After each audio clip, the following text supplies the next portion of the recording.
Alright, what's going on, everybody? We're here talking about Misfits boxing again. So as we know, we still don't know what's going on with Misfits 22, and apparently Mams Taylor said that nobody has predicted yet, and whoever does predict it gets a cookie. Well, Mams Taylor, be prepared to clear out the bakery, my friend, because I'm about to get all the cookies. I'm here to predict all the fights on the card, and see if I get it right, break down the matchups that I think could be good for this event. But real quick, before I get into the video, 97% of you guys aren't subscribed, so if you like Misfits boxing, pro boxing, or UFC content, I post 2 to 4 times a week on this channel at least, so make sure you guys subscribe. I appreciate you. Also, if you want to check out the podcast appearance I just did on DreamrzPOV Podcast, it'll be in the description. I appreciate y'all.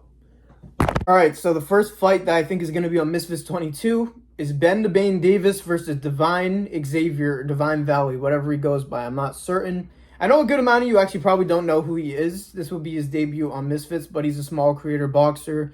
He makes like skits on his Twitter and Instagram, so go check out Divine Xavier if you're curious.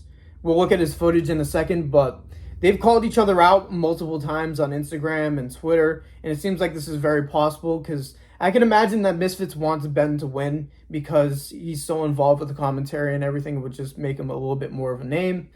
So they've had a back and forth. So RM Creatives posted a poster of the concept of this fight, and Ben Davis responded, "I'll beat the fuck out of Divine Xavier, then commentate the rest of the card, damn." Then he responded, "Fuck I do. Fair enough though, it takes guts commentating a whole card after losing to a wimpy white light skin. Roasting himself, a good strategy there." And then Ben responded, "When you wake up in the hospital, just to know it wasn't personal." Damn. And that wasn't the only one, because Divine posted POV what Ben "The Bane" Davis sees moments before disaster. And then Ben responded, "I'll leave your chin on the canvas, mate." Is he trying to be Conor McGregor? You're American, Ben. What are you doing? "I'm gonna remove it and put it on it in the clearance section." Sorry, I butchered that, but okay. It seems like they want to fight each other, and I think this is a perfect kickoff fight for the card. Yeah, I think this would actually be a very fair matchup. Divine has only had some small creator boxing fights in the scene, and then Ben has been all over the place. He fought on Misfits, obviously, against Gabe Silva, where he held his own for a short amount of time, and then eventually he got caught by Gabe Silva, but you can't blame Ben. He has balls. He's fought in karate combat against Most Wanted. He's fought in jiu-jitsu tournaments where he broke his ankle, I think. I just think he said he wouldn't do slapping, which he's smart for not doing because that would be crazy. I feel like this is a perfect kickoff fight. Let me know if you guys agree. They both move their head pretty well and move their feet pretty well for beginners. But to be fair, I think Ben has been training for a while since the Most Wanted fight. And to be fair, in Misfits news, he looks like he's in a sunny place with his half shirt on, like he's been training. So I really have a strong feeling that at least we'll see Ben Davis on this card, but let me know if you guys agree. All right, so the next fight that I think is going to be on this card, this is going to happen eventually. I don't know if it's this card or the next one, but that is Joey Knight versus Argentinian King. They've been beefing for so long at this point, and I think it's a good skill matchup. I think that Joey will win, don't get me wrong, but I just think the buildup will be incredible. Joey has very casual banter, trash talk, and Argentinian King is just hilarious. He has amazing one-liners, even though his English isn't the greatest. He tries his best. And to be fair, they both have a fair amount of ability. Joey Knight is very special with how he flows and how, like, effortlessly he throws punches. Sorry about people speeding down my street right now. He flows into his shots, his head movement. He just taunts a bit too much. But with his range that he would have in this matchup, I think we have a heavy emoting Joey Knight in this fight. But I definitely think this should happen, because it's just a good hype matchup, and I don't know, man. Like, I don't understand why they wouldn't run it at this point, because I don't really know what they would give Joey Knight or Argentinian King at this point that isn't one or the other. I know the Argentinian King wants to fight Small Spartan J, but there's a weight dispute saying that Small Spartan J says that he can't make 135 anymore. To be fair, he's even shorter than me. He's like 5 foot flat, but yeah, I don't know, man. I just think this is the fight to make, and it is right now. Because, sure, the momentum for AK if he loses to Joey Knight wouldn't be great, but I think this fight, if even AK puts like a good mark on it and makes it competitive, it can boost his name a good amount, because Joey Knight is very recognizable on UK YouTube. So, I think that Argentinian King's power can have some sort of factor in this fight. I just think that Joey will be out of range for him, and be too fast for Argentinian kings. So I hope this fight happens. Let me know if you guys agree. All right, so the next fight that I think is going to be on this card, obviously this isn't in order because this will probably be higher on the card, but King Kenny versus Taylor Holder, because they did a face-off, so this looks like it's pretty legit. And how long ago this face-off was seemed like it could line up for this fight, because I'm not going to lie, King Kenny needs this, man. Not to completely count on Taylor Holder, I'll explain what my thought is in a second, but King Kenny is 5-4 now. That is a very crappy record for how good I think he is. I don't think he's very special in the scene. He definitely has the best jab in the scene, and he has such a great frame. He's just not as like offensive and aggressive as he should be. It's why he lost against Salt Poppy, which was a devastating knockout. Adam Brooks, he won, but he should have won that fight. Anthony Taylor, that was a pretty bad loss, but it ended up being that Anthony Taylor is pretty good. He won. His Whindersson Nunes performance was incredible. People forget about that. If we get King Kenny, that King Kenny versus Taylor Holder, I think it'd be very one-sided, but King Kenny just needs that confidence back. And as we know, Taylor Holder is 1-on-1. Obviously, we know the Social Gloves event where it was a robbery draw with the Nissan Gib, but they ended up changing it to a loss for Taylor Holder. And in both of these fights, they were both around the 178, 179 pounds. He just seemed very flat because he's supposed to have an amateur experience, especially in the DWG Earth fight, because I know he took it on short notice. He gassed out really fast. Just defensively, he gets caught very easily with shots. So I think this could be a fight where King Kenny could let his hands go and not feel that much of a threat for it, because King Kenny probably has more experience at this point than Taylor Holder does. So yeah, man, I think this is actually a very fair level fight. And this could get King Kenny back on the right track, because 5-4 is crazy. If you heard of King Kenny and heard about what he's done in the scene, you wouldn't imagine 5-4. But he's lost some fights that he shouldn't have. So this would be a good get back fight for King Kenny. Let me know if you guys agree. All right, so next fight that I think is going to be on this card is B-Dave versus Ed Matthews. Now this has been in negotiations for about a year and a half now. They've had beef. They've scrapped on streams, on Kick, and all that in Ross's boxing events. B-Dave has been saying that Ed Matthews has been overvaluing himself, but apparently from what I'm hearing, the fight is done. And it should be soon, because I've seen B-Dave in the gym training, and this might be the best style matchup that Misfits can make right now. I'm not even joking with you. This could be the best stylistic matchup, entertainment-wise, in all of Misfits, because they just both swing.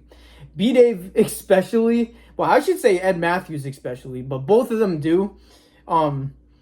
B-Dave rushing in got him hurt against Jarvis in the opening seconds of the fight, but he ended up holding his own decently well in that fight because he just has power, and he just throws 100% power 100% of the time, and he even rocked Jarvis at points in that fight. And like I said, Ed Matthews is the same way. He got a quick knockout against Swarms because he just swung. And I will say, I think that Ed Matthews' footwork is a little bit better. He's in and out very fast, and B-Dave is fairly stationary. But I feel like in this fight, it'll probably be better for B-Dave to just stand in the pocket and try to time Ed Matthews. But I can't even imagine how the first round of this fight would be. It's going to be incredible. They're just going to be swinging haymakers and just going for the knockout right away. And if it's a war for 3 or 4 rounds, however long they want to make this fight, I think this will be one of the best fights in Misfits history, unless it ends really fast or something, which is very likely. I think that B-Dave has a power advantage by a significant amount, but Ed Matthews has the speed advantage. So this, I'm telling you guys, this should be co-main just off entertainment, but it's not going to be. It's probably going to be about where I predicted it in the card. I think Taylor Holder versus King Kenny will be above it.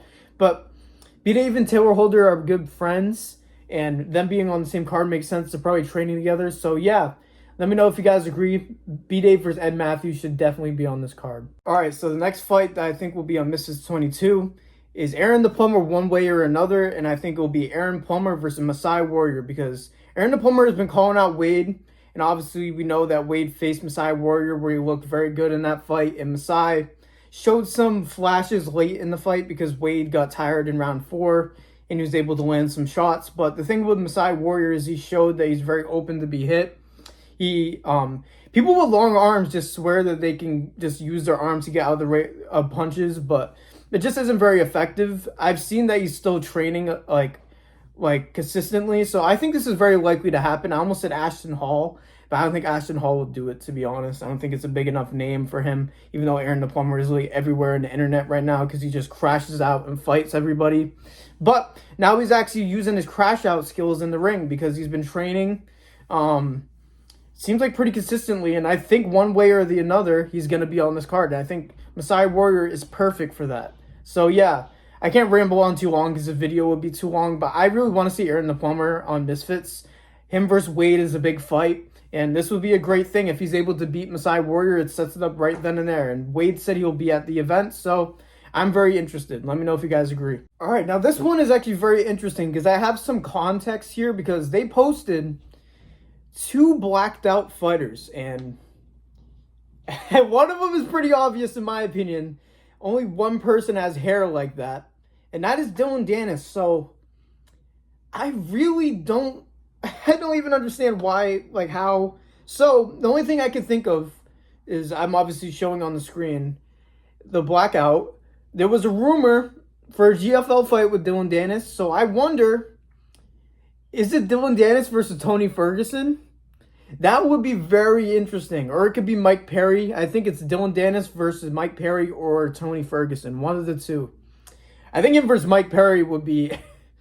I don't know how that would go because Mike Perry didn't look incredible with boxing gloves on against Jake Paul.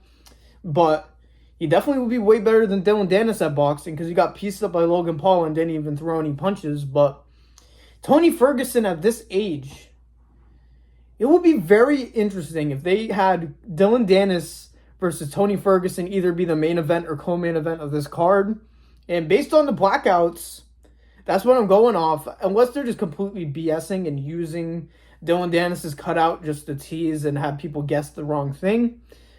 A part of me feels like they wanted to fight, so they're just going to do it in boxing. I don't think they could do the MMA rules randomly in the middle of a boxing card. So I think it's Dylan Dennis versus Tony Ferguson. So let me know if you guys agree. That would be insane if that was co-main event of this card, even though it's like a weird fight. I would want to see it, to be honest. It'll probably be a shit show, but I want to see it. All right, before I predict the main event, they gave us a little hint, so let's react to the clip of the hints that they gave us. I think the public is going to like it. A lot of strings must have been pulled to get this one together. 2 titans of their divisions. You know, maybe even somebody that held a significant position before, not to give too much, against somebody that has been just an absolutely electric lately. So exciting business, high-risk fight. The first one that we've seen where it's legitimate risk to the fighters involved. Now, who do I think this is based off the hints they gave me? They said... somebody that used to hold a prominent role. They didn't say Misfits boxing or boxing in general. And then they also mentioned somebody that's been on an electric spree recently. Now, there's somebody that has been carrying main events for Misfits for the past 2 events. Could it be 3 in a row? A little hint there. But who's his opponent? Now, based on the context that they give me, what I think for the main event of this card is Darren Till versus Luke Rockhold. Now, the reason why I say Luke Rockhold is he used to be a UFC champion, so they could mean that by somebody that used to be important in combat sports. So he's been fighting in Muay Thai where he recently got a knockout. He fought in bare knuckle boxing versus Mike Perry, but he lost. So they also said that somebody that's been fighting in combat sports in the past 12 months, but not boxing. So I think that's why I think it's Luke Rockhold. Now, I think this will be an incredible fight. I'm not even going to lie to you. I think that Luke Rockhold has a bit of a chin problem, so I think that will be a problem in this fight. But Luke Rockhold was also known for his punch power and his length when he was in the UFC, and it's one of the reasons why he did bare knuckle. But bare knuckle is so brutal, so I don't blame him for quitting in that fight. And same thing with Darren Till. He was known for his length and power. So this will be an incredible boxing matchup, I feel like. It will be very unexpected. And I think it'll be a great, like, shock value announcement that will bring attention to the card. So I think this would be a great idea. For an honorable mention, though, when I heard somebody that's been in a combat sport the past 12 months and somebody who used to have a prominent role. Honorable mention, I thought Dean the Great versus Jose Aldo, but I don't think that's the case because Jose Aldo would probably have to come down to 135, and I think he was struggling to make that in UFC. That's one of the reasons why he retired, so I think that kills that there. But yeah, man, I hope I'm right because this would be a great matchup in my opinion. I would definitely favor Darren Till, but this will bring in the MMA demographic 1,000,000% and UFC demographic. Rockhold has just been everywhere doing these fights, so I think this is very likely. Let me know if you guys agree in the comments down below. Alright, so those are my fights that I think will be on Misfits 22. Let me know if you agree or disagree with any of my picks. If you like the matchups that I thought of, if you hate the matchups I think of, please let me know. I don't get offended by you disagreeing. I promise. I'm getting a little worried of how long this video is because I feel like my phone's going to blow up from downloading it. So hopefully not. That wouldn't be too good. But thank you guys for listening. Yeah. Thank you guys for watching. Make sure you guys like the video, subscribe, turn on notifications, all that if you want to see more of me. That's all I had to say, man. Let me know if I snapped or not with these picks. Thank you guys for listening to me yap like usual. God bless every single one of you. And peace out. But Gregory Rodriguez killing. Oh my god, dude. That follow-up shot was so unnecessary. Yeah, it's all the... Early stoppage. Yeah, it was pretty early, honestly. But you should have kept him fighting.